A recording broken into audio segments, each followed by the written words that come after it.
O sábado 1 de abril a chuvia volverá a inundar as rúas de Rianxo. Non falamos de condicións climatolóxicas, senón dunha nova edición da Festa da Chuvia, que busca poñer en valor bandas emerxentes do panorama musical galego e dinamizar a hostalería rianxeira como antesala da Semana Santa. A Festa da Chuvia busca sempre na antesala da Semana Santa pois unha actividade para pasalo ben no noso concello, para dinamizar a hostelería, para dinamizar a actividade xeral que se vai realizando nestas datas e que este ano terá por lugar o sábado 1 de abril, pois principalmente polas rúas do Casco.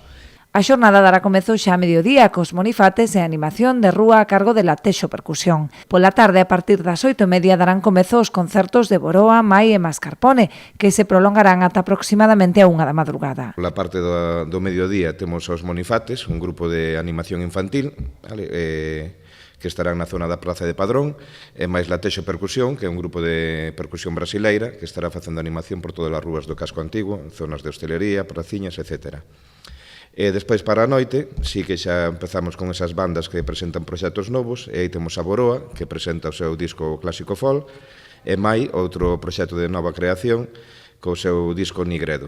Para rematar a festa vai estar Mascarpone, unha banda ourensana xa máis metida en estopa, en caña, aí vamos a ter o ska, e Latexo que tamén fará un pase nocturno, non, para mostrarnos a súa parte máis de luces e de outras historias.